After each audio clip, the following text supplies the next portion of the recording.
Welcome to 2Cents FC. I'm your host, Amobi Okugo, back again with my guy, L. Each week, we'll be talking with individuals from around the soccer world, learning about their stories and getting the unfiltered thoughts and opinions.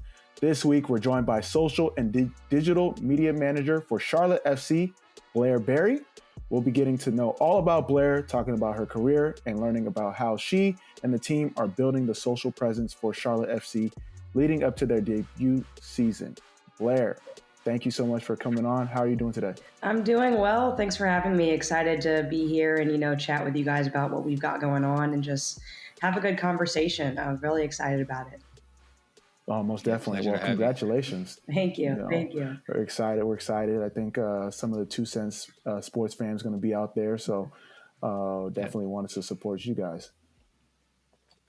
So first things first, we start off 2 truths and a cap. I'm not sure if you're familiar, but Elle will give you the rundown. We are keeping track this year. So right now we are tied. So we got to figure out a way to break the deadlock. I think we're tied at 0 too. Yeah, and we're tied at 0 too. So real quick, 2 truths in the cap. Blair will give us 3 facts about herself. 2 will be true, 1 will be a lie. And Amobi and I have to guess what the lie is. So like Amobi said, actually keeping score this year. We're tied at 0-0.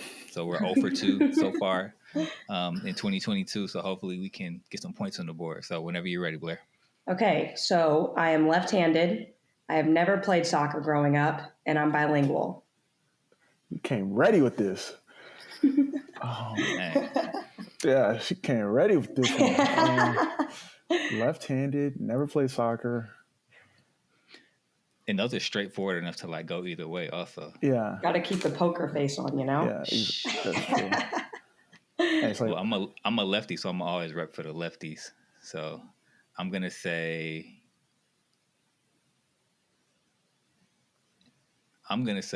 you never played soccer.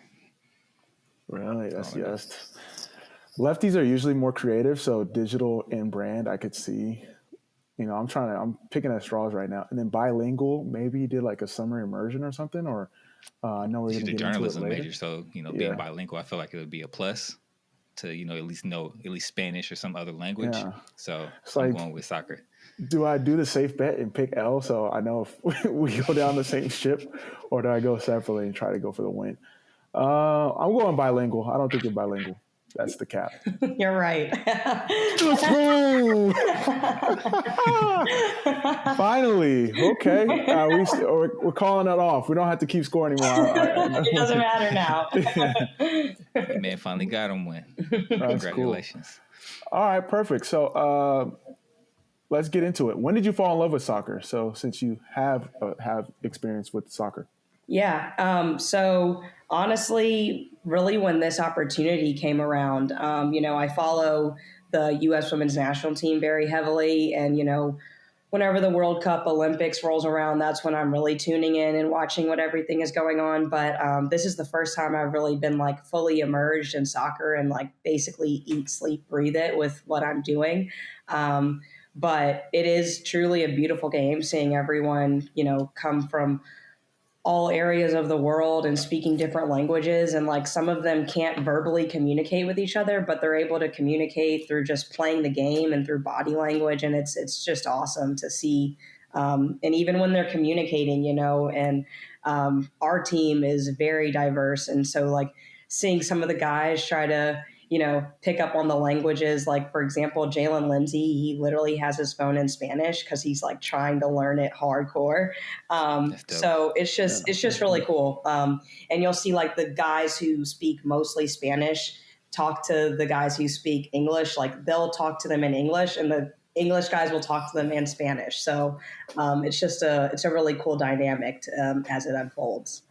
No, soccer really is the global game, and you brought up some great stuff with that. Charlotte, I'm sensing a Duolingo partnership coming soon or something. Gotta set that up. Yeah, that's sleeve sponsor. We'll see. But with that being said, let's get into your origin a little bit. You mentioned that you have experience in soccer, but you didn't fall in love with it until this job came about. How did you get to where you are now?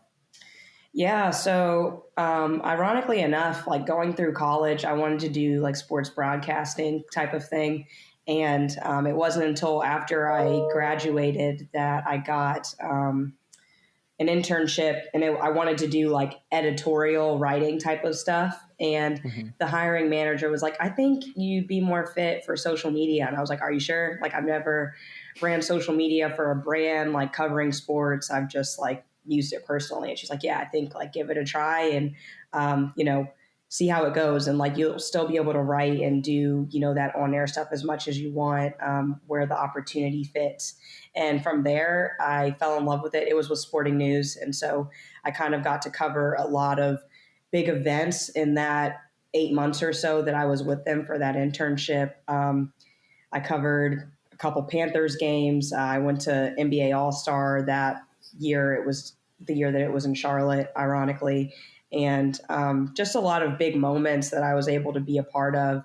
And from there, got a job with the Washington Wizards, doing social media for them. I was with them for roughly a year, and then unfortunately got furloughed due to the pandemic. And then eventually the role was terminated. But shortly after that happened, I thankfully, I guess, and luckily, one of my contacts that I had at the NFL had reached out to me and was saying that the NFL is going to lift their hiring freeze. They're going to hire for some contract position. So I did a contract season for the 2020 season with the NFL, doing social for them. And then opportunity presented itself with Charlotte FC. I love Charlotte, and got, it's close to my family on my mom's side, but my mom's family is in South Carolina. And Amy Keene, who did social for the Panthers, was part of the hiring process there. And she kind of reached out to me and told me about it. And, it went really well, and the rest was history, honestly. No, that's amazing. Would you have any advice for anyone that's like looking to follow in your footsteps? You mentioned, the valuable network that you have, and obviously the role your internship played. But what advice would you have for someone, wanting to follow the Blair blueprint? Yeah, it's connections are definitely important, but it's hard to build those connections until you get that foot in the door. So I would say, like, prior to that, you just got to really bet on yourself and trust in what you do, trust in your talents. I really pride myself on my versatility, being able to do a number of things. Like, I'm not only, hitting send on a tweet, I can draft social copy, but I can also edit video. I can also dabble in Photoshop. If someone needs me to get in front of a camera to do some kind of social facing, I can do that. So really just like continuing to add to your toolbox, and each like opportunity that comes your way, don't treat it as like, treat every moment like it is a big moment, whether it's just something minor. Like, I was a production assistant for Ice Cube's Big Three one for like 2 days. And like, it was a grind, like you're having to do a ton of things, and like you're tired, it's long days, but it's important to, work as hard as you can and show your work ethic and, prove to others what you're capable of doing. And then from there, people are going to be able to tell when you're being authentic, and they're going to be able to tell, what you're capable of doing just by the work that you're putting into it. So that's the big thing, like trust in yourself and what you can do. And I think the rest will, work itself out. No, most definitely. And like when it came to you choosing your major, obviously you talked about, you had a passion for telling stories. But was there anything growing up that like kind of sparked like, that's what I'm going to do. This is how I'm going to go about it?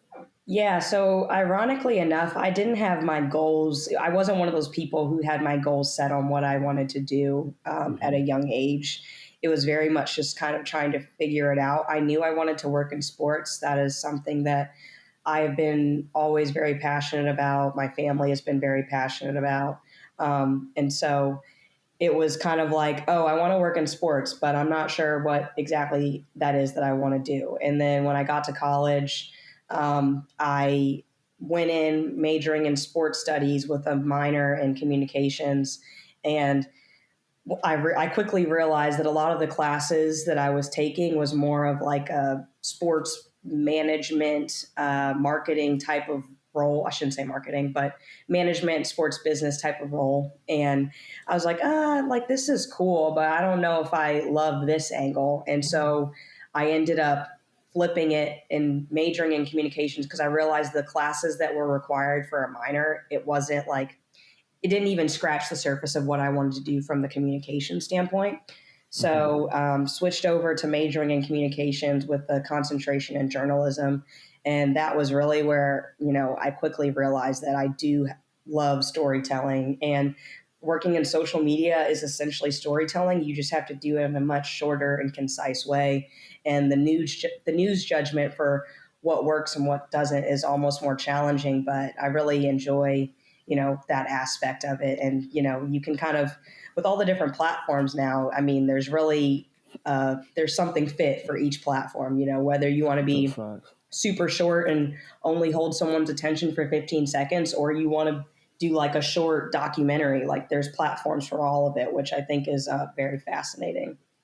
No, that's true. And you've done the hat trick, basketball, football, and soccer. Can you talk about the similarities and differences across, each lane that you worked in?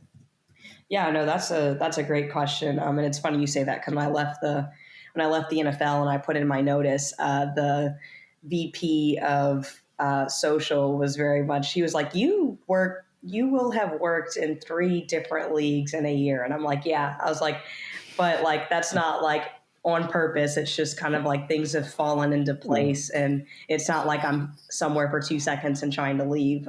Just, right opportunities have come up, and they've been opportunities that are hard to pass up. But I think as far as similarities go,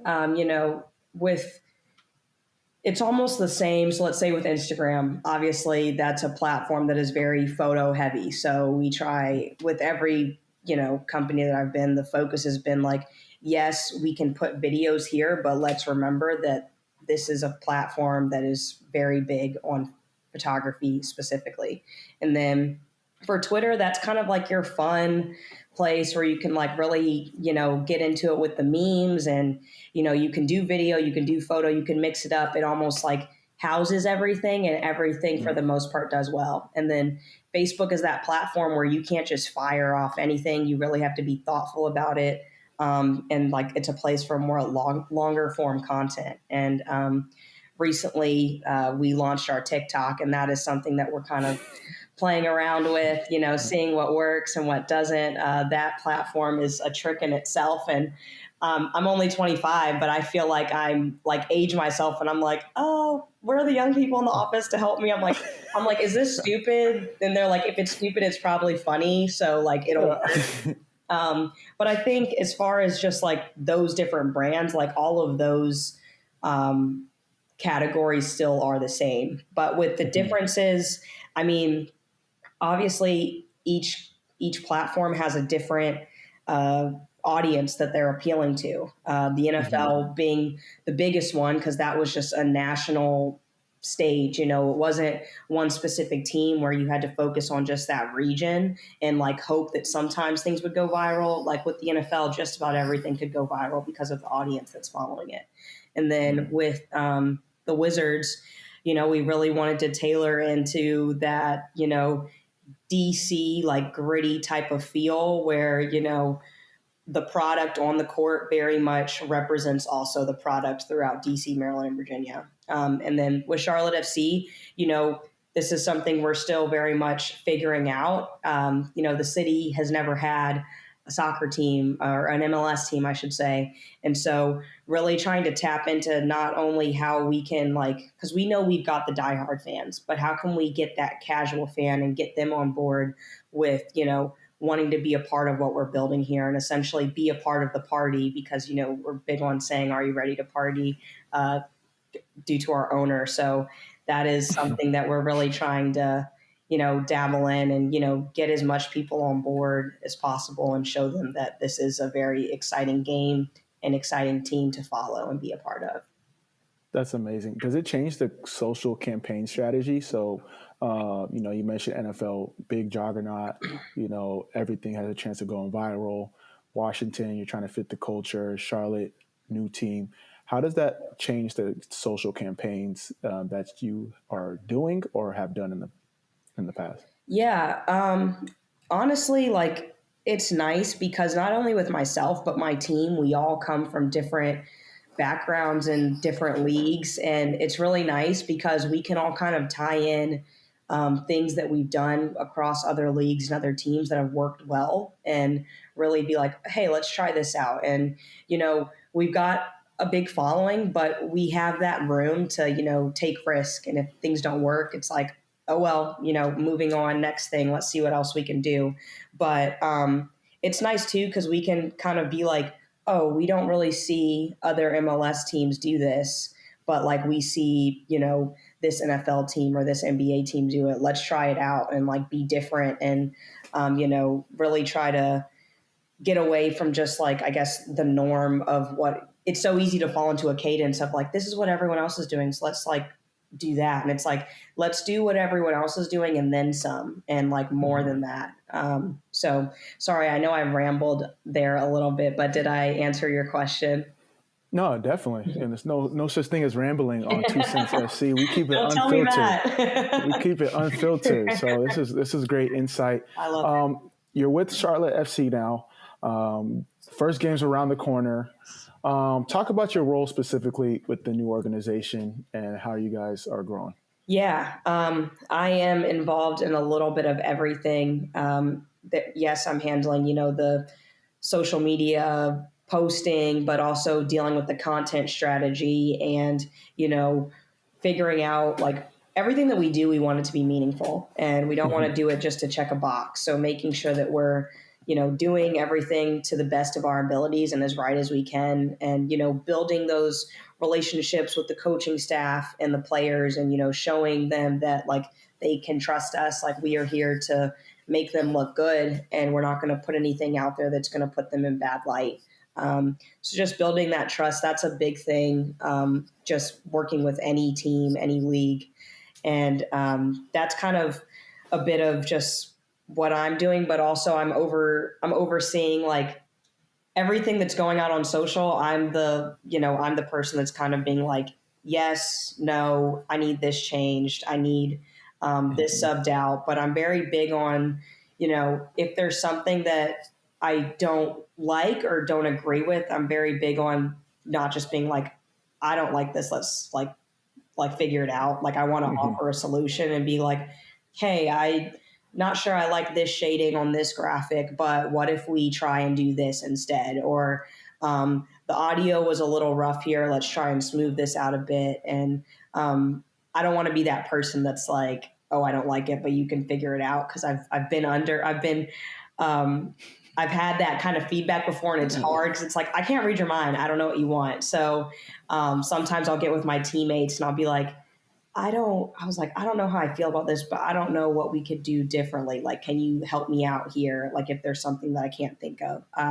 So that's very much, it's weird though, because social media is one of those realms where it's so much more than just the title and it's just hard to explain, but you just do it and you make it work. And it's a blessing and a curse, but social media very much has to tap into every department. It has to tap into marketing, sales, ticketing, merchandise, team stuff. So it's nice because you kind of know everything that's going on, but it's also very challenging because everyone's like, let's put this on social media. And it's like, no, we can't just throw everything out there. You gotta have a strategy behind it. And that was one of the big things that I was preaching when I first got here, especially as we started to evolve and get our first team here, very much trying to shift gears over to, okay, now we've got the physical team here. We've got the product.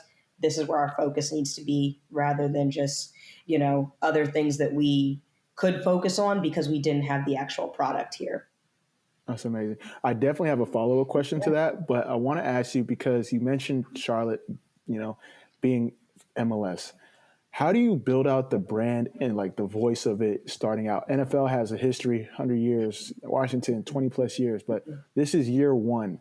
So what's that process like of building that social voice across all your platforms and in the community? Yeah, it's a lot of plug and play and a lot of trial and error. We know that we're not always going to get it right. We have a vibe of how we want things to be. We want it to be we want to be, fun and playful, but we also want to walk around like that chip on our shoulder. Like, yeah, we might be the new kids on the block, but like we're about business. So that's kind of the vibe that we've been trying to go off of. But a lot of that too is leaning into supporter culture and, what is their voice? What are they going to be like on match days, and lean into that because they are, they're the voice of the fans essentially. So trying to lean into that. And, when we have community events and marketing events to get our names out there, really listening to what people are saying they want. And, if there's things that they want more of, us trying to figure out how can we give you more of that? Or if there's things that they want less of, how can we give you less of that? It's not always fun, but reading the comments, reading the replies, listening to what people are saying. Like if we're putting something out there and like someone thinks that it's dumb and like there's no point behind it, like it hurts a little, but like you got to listen to that because it's like we got to adapt and make changes. And then like I remember we put out our first like longer form piece of Ben Bender, who was our first draft pick, and that was the first piece that it was very much just like a organic get to know you type of piece, and like it took off. It did numbers. That's what people want to know, who are these players, who's on the team. And so really diving into that, that's something that we wanted to do anyways, but we got that reassurance when we put out that first piece that like, okay, this is one of the big things we need to focus on. And it almost seems simple because it's like, well, obviously people want to know who the players are, but it's like we almost start, I don't want to say from scratch, but like we can almost start at the minimum because like that's just like what people want to know about. And then 5-10 years from now, when the team is more established, then we go deeper into the roots of like what more can we do in like bigger picture type of thing. Oh, that's amazing. Simple is effective. And obviously I always tell this to people, owners come and go, players come and go, but the fans will always be there. So how you guys adhere to them? 2Cents executive Ty Phillips, he's part of our squad, and he works with Columbus as their community engagement. It's always about hearing the fans. So to hear you speak about that and understand, like, yeah, we do these things, we have these ideas, but at the end of the day, we definitely need to hear the support or feedback and iterate off that. That's what it's all about. Yeah, for sure. My question, I want to take a break because you talk about, I don't know if you have multiple phones or what you do. TikTok, Instagram, Facebook, YouTube, Twitter, all this, building a brand, getting feedback. How do you manage, and what advice would you have for someone like in social media? You kind of got to go. How do you navigate that space? We've had friends on the show, Megan, who's a big advocate of mental health. What are some practices that you implement to help you? Obviously, got to be on the phone to stay up to date, but also take a step back to highlight your time. Yeah, it's tough, and you definitely find times where you feel like you can't disconnect, but it is so important. Even something as simple as like we're in Charleston, South Carolina right now for training camp, and like there was one day where like I was like, I can't go to training because I need to do this, that, and the third, and I was literally from like 9 a.m. to like 4, just like go.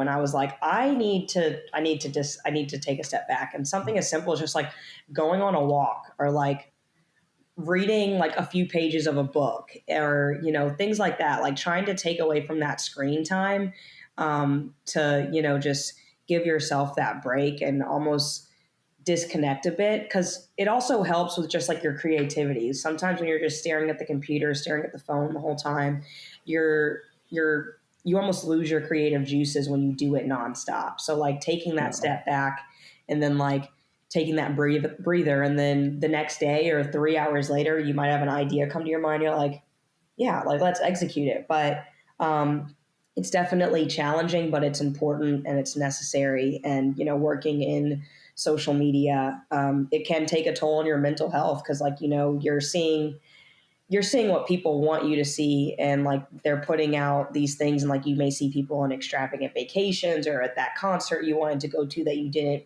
get to make because you were working or whatever it may be.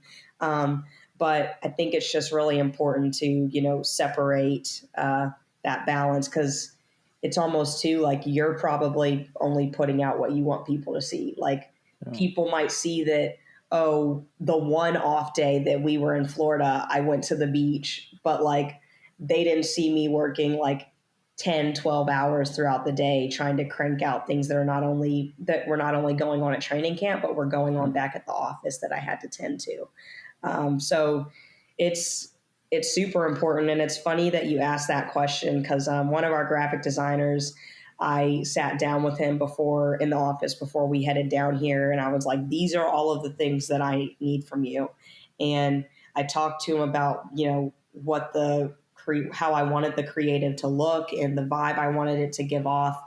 And he was like, at the end of the conversation, he's like, this is great. You're amazing. I don't know how your brain works, but like, you're just so good at what you do. And I'm like, you want to know how my brain works? I was like, if you've ever seen that episode of SpongeBob where he forgets his name and his brain is just going crazy, I was like, that's how my brain works when I'm working. And somehow I'm just able to bring it out to a somewhat successful product. But I was like, my brain is very much like chaos in moments like this, but it's very much what the environment is at times too. So you just kind of have to roll with it. Okay. Real quick, can we get the Blair blueprint to social? Obviously, we're building 2Cents FC. We both have personal brands. I need to understand how to best navigate this ever-changing landscape. Okay, so from a personal perspective or from a brand perspective? Brand. Okay. 2Cents FC. I'll apply the principles to my personal. But while we have you, you got to take advantage. I got to ask. Right? I can't spill all the tea. No, I'm just kidding. I think the big thing is like stepping back and being like, what is your purpose and what is your why and what do you want people to get out of what you're sharing with them? And make it meaningful. Like, don't try to force it. There's a different trend, a different meme going out there every single day. That doesn't mean that your brand works to, participate with every single trend or meme. You got to be smart about it. You got to know your audience, you got to know your fan base. And when you're trying to grow that, you really want to be intentional about it. And you really want to think, I guess, bigger picture of who could this reach? Like, for example, a lot of I don't want to say a lot of our audience, but like a big portion of our followers is like, 30, like 25 to 40-year-old white men. And we're like, our market is so much bigger than that. So how can we reach that like 18-year-old Black female or that, 26-year-old Hispanic male. And so really just trying to, tap into that audience, because like our team is very diverse. And so we want to have our audience be very diverse. Now, there is a point where you can't force it. Like if you're a fan, like that person's a fan, they're a fan that way. But really just trying to tap into, who like getting those casual fans to become bigger fans and, want to support the product. And, you got to be smart. You got to be intentional. You have to read the room, when there's questionable things going on in this world, you have to see what's right to share, like from a brand perspective and like what you support. Like, for example, when it was the anniversary of George Floyd's death, me and one of our graphic designers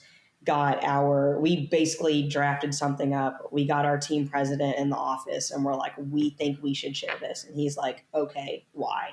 And we gave our why, because he's very much someone who is like, everything also needs to be done with a purpose. And we're not just going to do it to check a box because everyone else is posting like RIP, whatever. He was like, it needs to be intentional. And I completely agree, because I don't want it to just be like, oh, we're just sharing this because everyone else is. But as a Black woman, I felt that it was important to get that message out there. So that was something that I pushed for, and it was something he was on board with. It was something our owner was on board with. And, you want to, like, it starts at the top too. Like there's, unfortunately, there's some things that you can't do, and it's out of your control. Thankfully, our front office is very supportive of those things and very supportive of those movements and very much being a voice out there in the community. No, most definitely. Real quick, major shout out to Darius Barnes. Yes, major shout out to shout out to Mr. Glick, team president, a heavy hitter, and then the owner as well. Heavy hitter. So you guys got from the top down making some big moves. And you talked about him wanting when you mentioned bringing the initiative to the team president and asking for it. A why. It seems like you guys do everything with intention. As you guys, expand and diversify your community, what are some things that you guys are doing or have already done, to increase diversity within the community for your supporters? Yeah, definitely. One of the big things that we've been doing, and we've partnered with Ally for it, our founding partner, but we're opening many pitches in all areas of Charlotte and lower income communities, putting out turf fields or regular fields and then, unveiling it to kids who are in those neighborhoods. And like when we did our first one, it was in East Charlotte, and like the expressions on those kids' faces, it was just, it was beautiful. And we had a mural painted there and, the field looked great. And they have little tournaments there with some of the nonprofits that are in some of the soccer nonprofits that are in Charlotte. And the plan is to basically unveil about 200 in the next 3 years or so. So very, very aggressive there. But that's, one of the big things. Streets. Yeah. That's one of the big things about giving back to the community. And, our organization is very big on just growing the game since, we are the first MLS team in the Carolinas as a whole. So along with that, we're very much yes, we are in Charlotte, but we're very much for the Carolinas and we want to tap into all of those markets. So, when we signed Miguel Ramirez as our head coach, we did a media blitz to all of the major markets. We went to Charleston, we went to Columbia, we went to Greenville, we went to Asheville, Raleigh, Greensboro. So just making sure we're, appealing to all of those audiences across the Carolinas and tapping into, what it is they want to see so that it's not just you have to be in Charlotte to be on board. No, most definitely. And quick shout out to the Carolinas. Very underrated soccer youth community. Yes. Some top talent has come from Charlotte, Raleigh, Greensboro, obviously Furman. So I'm excited. I mean, if there's a pitch on every corner, 200, I'm sure the game is going to grow. So that's big time. Yeah. Obviously, first game's coming up. Yes. What are some exciting projects you guys have leading up to, help bring it to life with the anticipation and excitement around the first ever match? So I've been part of two. Actually, I've been part of three expansion debut games, and I'll tell you, it's a different feeling. So I'm excited for you guys. I know the 2Cents Sports fam is going to be out there. What are some things that you guys are doing? Yeah, we're really trying to just tap into that experience. We obviously can't control what happens on the pitch, but we can make sure you have a good time while you're there and while you're in the stands. And I think it's huge that we're opening our upper deck for that first home game. And, being able to, try to pack that stadium as much as possible. Nick Kelly, team president, has he has the goal for 70,000, 75,000. And so that's what we're really pushing for, but just really tapping into, that Queen City vibe and, what the city is all about. And, it's one of those things that people are excited about because Charlotte is such a transplant city where everyone is just from everywhere. So it's just cool to have, a soccer team finally here and people want to be a part of it and people are talking about it. And when I'm walking down the street and I see people someone in a Charlotte FC shirt, I'm like, yes, I love that. So, don't want to spill all of the tidbits, but it's going to be an exciting experience for sure. And we're looking forward to kicking off in DC as well. A very prominent organization, and we've got a few players. We have a couple players on our team who formerly played for them, but we also have a few staff members who formerly worked for them. So that'll be exciting to kick off in the nation's capital. Me being originally from there, I'm going to have a lot of family members there too. So that'll be an exciting moment to be a part of, and for them to see it in action as well. No, that's amazing. Mm-hmm. And one way to make sure, I know you say you can't worry about what happens on the pitch, but this is what the owner needs to do. Owner needs to come down to the locker room with a nice little briefcase and be like, this is yours if y'all win. Always get enticed with with that rewards. Good bonus. Instant bonus right there. Yeah. So thank you so much, Blair. What advice would you have for someone that aspires to work in this role, digital brand management, for a club team? Yeah. It's interesting because, growing up, like this wasn't a job, like social media, like that wasn't a thing. So it's just like interesting how jobs can kind of evolve over time. And like you get your dream job and you didn't even know that was a job when you were, 10, 15, whatever years old. But I think, in a role like this, you have to pay very close attention to detail. You got to triple check your work. You're putting it out there. People are waiting for you to mess up. You also kind of have to have a thick skin. You can't take things super personal if you're putting work out there for people to see and like comments aren't what you expected them to be. People are willing to say anything behind a screen, and I think that's something that you have to keep in mind too. And just like I said, not take things too personal. Constantly try to perfect your craft. Don't get too comfortable. And don't be afraid to fail. Don't be afraid to make mistakes. You're gonna make mistakes, especially in this area. Like we are all human. But failure is growth, and at the end of the day, you learn from those experiences, and you're better because of it, and you almost pay attention to things more, and you're more intentional with things when you do make those mistakes, and make sure you don't make those mistakes again. Most definitely. For sure. Let's get into rapid fire. Boy, here we go. All right. So what are some of your hobbies and endeavors away from work? Like, what do you like to do on your day off? Yeah, so on a day off, well, in a perfect world, if I lived near a beach, I would be going to the beach and just relaxing there. But I enjoy hiking. I love music. So if I can go to concerts whenever possible, that's what I'm doing. Let's see, what else? Just spending time with friends and family. I'm a big foodie too, so I love exploring new restaurants when I can in different areas. And I'm very much that person. If I'm going to a new city, I'm not going to a single chain restaurant. And, I'm seeing what cool places we can go to, and, just kind of explore that atmosphere and great company, good atmosphere, good food, good music. That's very much me. Yeah, that's actually a good segue. So, working with pro teams and traveling, what's your favorite away city? Ooh. I haven't had the opportunity to travel extensively as much as I would like. I would say, I guess, the trip so far that I've enjoyed the most is probably 2020 NBA All-Star in Chicago, despite it being freezing.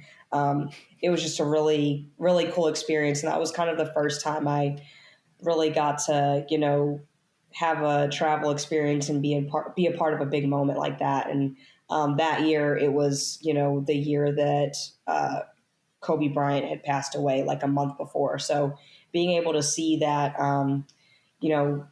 them, giving him that recognition that he very much deserves, and, seeing seeing the halftime show and just being a part of the experience and all of the stars that you see. I think that was the biggest, most exciting trip, but I don't have a favorite city yet. You'll have to ask me again in a couple months. Chicago top 3 city for me. Yeah, Whew. I do love Chicago. It's and a I great think, food city too. yeah, I do love Chicago. And I think it says a lot that I'm saying I love it. And out of the like 3 or 4 times that I've been there was only like one time where it was like somewhat warm. So I think it still says a lot that I enjoy it, even though like amount of times I've gone, it's either been like freezing cold or snowing. So Yeah, let's see. What month do you guys have the Chicago Fire on the schedule? yeah. That should be a good time to get out there. Definitely. So speaking of food, though, favorite Queen City barbecue. What's the best spot? Ooh. When we pull up to the city, Yeah, and is it even good? Because Darius was talking heavy. What?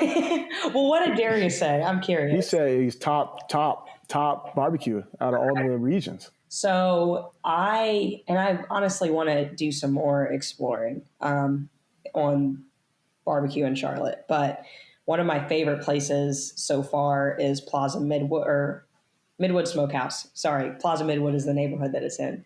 Midwood Smokehouse, that's kind of too where a lot of the big, I guess, celebrities, when they come to town, that's where they're going to get barbecue, and the place puts pictures up inside it. But very good barbecue. In our community kit launch that we just put out this week, we featured Sweet Lou's Barbecue, and I have not been able to try them yet, but all of my coworkers who went to that shoot, they were like, that place is crazy. So that is on my list of barbecue places to try for sure. You gotta add that to the list. Yeah, definitely. So let's see. What's your favorite social app or the best social app? Twitter, hands down. Twitter is undefeated despite, the involvement of all social medias and like the changes that each social media platform has gone through. Twitter is the one that I think has stayed somewhat consistent, and they've tried new things, but like they've found a good way to make it work. And, I appreciate their like notifications when they're like, oh, we're getting rid of this. Like when they experimented with fleets, like they did it for, I appreciate that they accepted that like, oh, this isn't what we thought it was going to be. So rather than just trying to keep it and force something that's not there, they were like, we're taking it away. So I do appreciate that effort. And also just like how I feel like Twitter and like their partnerships as a whole, they do a good job of like reaching out to, organizations or like popular public figures who are I don't even want to say celebrities, but people who are just well known in the Twitter world. And it's also just hilarious. And like, when something big is going on because everyone's talking about it specifically on Twitter and you're getting their comments. And I don't know, people are comedians. That's all I got to say. People are very creative. Yeah, and that Fleet's going away party was wild. Yeah. I can't even wait. Yeah. So you're not on the field, you're not playing, but it's still game day for you. You're still that game day mentality. So what's on your pre-match playlist? Pre-match playlist. A lot of Drake. I love Drake. Say Drake, J. Cole. Who else? The like Hispanic guys in our team, sometimes when they're in the gym, they've got their Spanish music playing. So like I've recently added a few songs to my playlist. I'm like, I got no idea what they're saying, but like I like the beat, I like the rhythm. So but I think those are the big ones. I'm definitely missing some artists. Who else? Probably like early morning day when I'm like going to ease into it. I might listen to like some like SZA or Summer Walker, just like ease into the day and then like up the hype as the day goes on. Giving you emotional bag early. Right. Okay. I feel you. It's like on the XY axis, something like that. Exactly. Yeah. Perfect. Yeah, that's it though. Blair, we appreciate you. Yeah, Blair, thank you so much. We know you're on a tight schedule, so we really appreciate you for taking the time. Of course. Thank you so much. I appreciate it. For folks that want to tap in with you and what you got going on or support Charlotte FC in any way, how can they get situated? Yeah, so it is at Charlotte FC on all of our social media channels, except for TikTok. It's at charlotte.fc because someone took that name, but I'm not. Oh, have you guys tried to get it? Or So we have, but it's almost like it was just like too much to deal with, and we were ready to launch. I'm like, Charlotte.fc is fine. Like we got that blue check, so like it's us. Like, but definitely go follow that one because we're trying to get our followers up there. The hacker saw the net worth of the owner and was like, "Hey, yeah, exactly. Yeah, exactly." And then for my personal accounts on Twitter, it is at Blair Berry. The E in Berry is a 3. And then on Instagram, it is at Extraordinary. oh, okay. We need context. How did that? What was that? There's a funny story behind it, or what? No, not really. One of my friends that I grew up with, she's very catchy on sayings, and I was like, I'm kind of sick of like my Instagram handle just being like my name. And I was like, you got anything in mind? And she was like, and then she came up with it, and I was like, I'm rolling with it, sure. And like, I thought about changing it, but now some people will even call me by my Instagram name. So I'm like, I feel like it's kind of like a signature of me now. I just have to leave it. Respect, most definitely. That's really you guys cool. are gonna have to follow us. You know? Now that I know who's behind the accounts, like, definitely follow 2Cents FC at 2Cents FC on all channels. You know?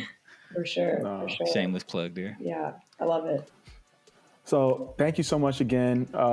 That's our show for this week. Subscribe, rate, and review. It helps us get discovered. Follow us on the socials, as Elle earlier said, at 2Cents FC across all platforms.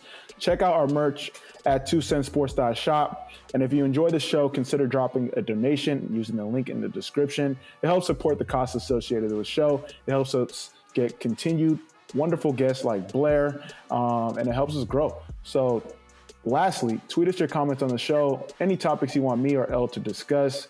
As you guys know, unfiltered thoughts on a weekly basis. So yeah, for sure. Check out those short corners too on our YouTube. Yeah, most definitely. Get those numbers up. Peace out.